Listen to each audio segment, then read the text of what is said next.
right. Is everybody having a good time so far? Come on, I need to hear more voices here. Thank you. So, the Women's Forum has been put together by two of the exceptional women who have been working this program. And I want to acknowledge their efforts before I get off the stage and let the proceeding begin. So the first one I want to acknowledge is Minoo Gupta, who is a vice president at Citrix. And Minoo will be conducting the rest of the session, so I'll request Minoo to come on stage. Thank you, Minoo. And along with her is Dee Gill, who is at Merrill Lynch. And so thank you, ladies, for a great, wonderful content. Now, let the cameras roll and people enjoy the content. Thank you.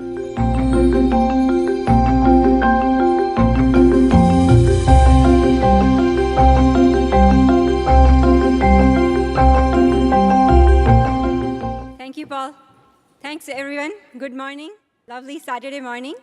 We are off to a great start. We had a couple of keynotes already this morning. I'm here to kickstart the TiE Women Forum session for us. We will have a keynote followed by fire chats as well as panels. So yesterday we learned a lot about mobility, big data, and a promise of software-defined infrastructure. Companies such as Google, Amazon, LinkedIn are fueling the growth of mobile devices as well as cloud services.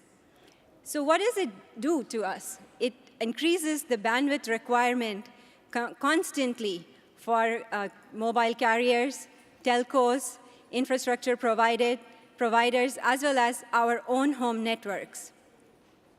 Ericsson is in the business of providing infrastructure for telcos as well as these mobile carriers to really support the increased in bandwidth requirements for this ever-connected world. We have with us today Maya Strelar-Migotti. She leads the Silicon Valley team of Ericsson, and she is going to be sharing Ericsson's success with us through her stories about innovation and leadership. So here I welcome Maya Strelar-Migotti. Hello. Well, a lot of ladies left in the room. I'm really pleased for that one. I actually expected that one because I'm also head of Ericsson here in Silicon Valley. And we run a lot of programs, encouragement women in leadership, women in technology, and so on. So we always try to get more diverse audience to these talks. But we have not been so successful. So who am I? I work for one company for 25 years. 87, I started in Ericsson. And this is my 5th country I live and work for Ericsson. I was in Sweden and Croatia, Australia, Spain, and now US. And I came here almost 4 years ago when Ericsson acquired 2 companies, Redback and Entrepreneurship. So my job was to integrate this company into Ericsson. And who is Ericsson? We are not that much known here in the Silicon Valley, but we are a very, very big supplier to the key operators in North America, Verizon, AT&T, Sprint. Ericsson as a company exists for 135 years. Not many companies in technology have are more than 100 years, especially not in Silicon Valley, because Silicon Valley is a very new place in the technology and so on. So when I came here, I wondered how we, Ericsson, how we fit into the Silicon Valley and what I can learn from the Silicon Valley ecosystem. Are we just the most beautiful dinosaur here? Or we are also changing together with this ecosystem? And as you can see, Ericsson is a very big global company. Our revenues are almost $34 billion a year. Huge global presence. 40% of all mobile calls in the world go through the Ericsson systems. So what we have established here in the Silicon Valley is IP and Broadband headquarters. And when I came here, I wonder how I learn from this ecosystem and how can I make my 5,000 engineers globally more alert, more innovative. You come here where companies are giving like 1 day a week to its employees to be able to innovate. How can we, very traditional company where we plan what our people are going to do when we have a very tough delivery targets and commitments to the customers and complicated roadmap, how can you enable this innovation? So what do? I have actually started working on that one, and now after 2 years working with this, I would say that I could put 6 rules for leading innovation in a company that is very big, very structured, and has been there seen as a very traditional company. So the first of my rules is make innovation legitimate. People should know what innovation is about, what they can do. People will be innovative, but you have to give them space. If they don't get that space and the tools for innovation, they will not be able to do that. So another important thing in that one is you have to put the budget for it. If a company can give 1 day a week, it's a lot of money. It's 20% of the time of the people go to the innovation. We couldn't afford that. It was too much. But we did put 1% of my budget, which is very big, very big. I have a very big R&D budget. So it was quite a lot of money. And then you define the framework, you define money, you have to agree with your management that it's going to be possible to release people to actually carry the innovation. So learning from the Silicon Valley ecosystem, we said, let's make it venture capitalist model. And then we have established that model. So we give people that qualify with their ideas 1 week experimentation. We give them $500 to buy books or some software and so on. And when they further develop the idea, they go to the next step if their idea qualifies. And then we judge if they need more money, if they need other people that will bring to work on the prototype and actually present this, evaluate that from the business case perspective, and finally putting that into the product. So behind these steps, there are tools and methods what we have introduced. In order to put our ideas forward, we have taken part of the Yammer. So in Yammer, we have people that subscribes. All the ideas that come go to the Yammer, and you are able to see the ideas, comment them, evolve them, and so on. And then we have different stages. We engage very much with the product management. So once some idea seems that has a business value, tangible or intangible value, we create then the business case, and it goes into the product. What is very important, rule number 2 talks about the learning. Sometimes I get questions from the audience, how do you dare to innovate? What if you are wrong? What if my idea will not go well? Especially in some culture, being wrong is not seen that well. And I think it's extremely important to take to innovation as a learning process. No one expects that what you are really doing has to become something that is going to be useful, but it's a process. So it's very, very important that the early phases of that one is learning, trying to elaborate if this really will work or not. And then it's extremely important to recognize that you can fail. So every innovation is a risk. You can fail. So we have to demystify, failure. So how do we deal with that one? This is one of the examples of the real people in Italy. So the idea was that the problem was that we had 40 days of the test and simulation. And they believed that they will be able to do it in 4 days. They went to the process, submitted a idea, we gave them time and resources, but what they came out, they just half, it was 20 days. But they still learned something. And then they continue working and they go to next phase. So actually, it's a great benefit for us. Everything can be done now in 1 day. So this has been a fantastic journey. So people should not actually give up when they fail. It's very important. As our number 3 rule, it's very important that it has to be appealing for people to innovate. And we have been looking, different books and strategize about that one and so on. If you go to the,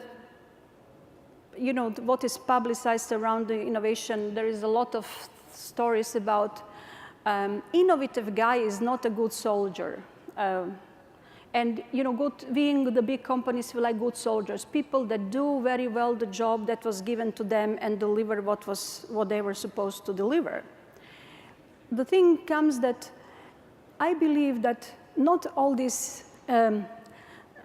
non-authority people are innovators. I believe that every people can be good in innovation, and hive mind can come forward.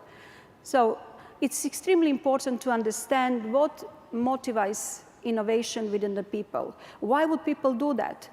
We don't give money, we don't give stock options and so on. People should be innovating to enable and to do something that will improve their lives, lives of their colleagues, or lives of the business of the company.